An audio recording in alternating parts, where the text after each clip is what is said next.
Hi, I'm Dr. Kirkpatrick, State Senator for Georgia's 32nd District. Welcome back to my Senate Minute. Today is day 39 of the 2019 legislative session, meaning the next time we convene will be our final day of the session, where we adjourn sine die. After crossover day, all Senate bills that passed on the Senate floor were sent over to the House for consideration, while the House sent over their approved legislation. Because there are 180 House members and only 56 senators, you can imagine that the House drafts many more pieces of legislation for the Senate to consider. This means that our busiest days come after crossover day, since we have a number of bills to vet in a shorter period of time. And on the final few days of session, the rules calendar, which lays out the bills we'll be hearing on the floor each day, gets even longer. On Thursday alone, the Senate heard and passed 26 pieces of legislation. In the process of getting the House's bills approved by the Senate, several bills are amended in committee and passed as a Senate substitute. This means that the House will vote again on the bill, either agreeing or disagreeing to the Senate's changes.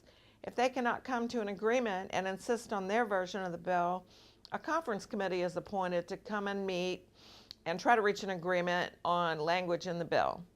Needless to say, in the final few days, we are very busy. While voting on agreements and disagreements is a process in itself, the Senator also has a calendar of 50 bills to consider before we adjourn today. Yesterday, we passed one of the most important bills of the session. That is House Bill 31, or the General Fiscal Year 2020 budget. This year, the budget totals about $27.5 billion, and it goes into effect on July 1st of this year. The budget covers all areas of state funding, but one of the most notable items in the 2020 budget is the $3,000 pay raise for Georgia teachers. This allocation was highlighted in the governor's original budget proposal and was amended to include other licensed school personnel such as counselors and librarians.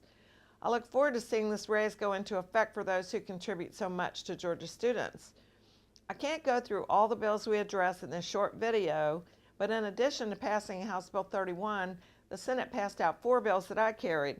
These include House Bill 59, covering school pre-enrollment for students whose military parents are moving into Georgia, House Bill 63, regarding exceptions to step therapy protocols for health plans, House Bill 217, allowing the Department of Public Health to develop rules for a needle exchange program to fight the HIV epidemic, and House Bill 253, updating occupational therapist licensure to include telehealth.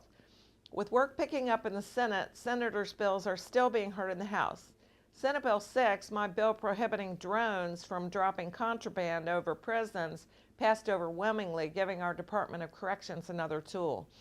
Unfortunately, Senate Bill 32, my hot car animal bill, was defeated in the House. This bill was a result from the Senate Study Committee on Service Animals that I was a part of during the interim. In the coming weeks, I will be sending out an educational piece on service animals so that we can continue this discussion and work on perfecting legislation for the next session. Overall, these are just some of the many pieces of legislation we heard this week. Each week, I send out a newsletter that includes summaries of all legislation heard on the Senate floor, as well as the many special guests who visit our chamber. If you would like to receive these weekly updates, please email me at k.kirkpatrick@senate.ga.gov.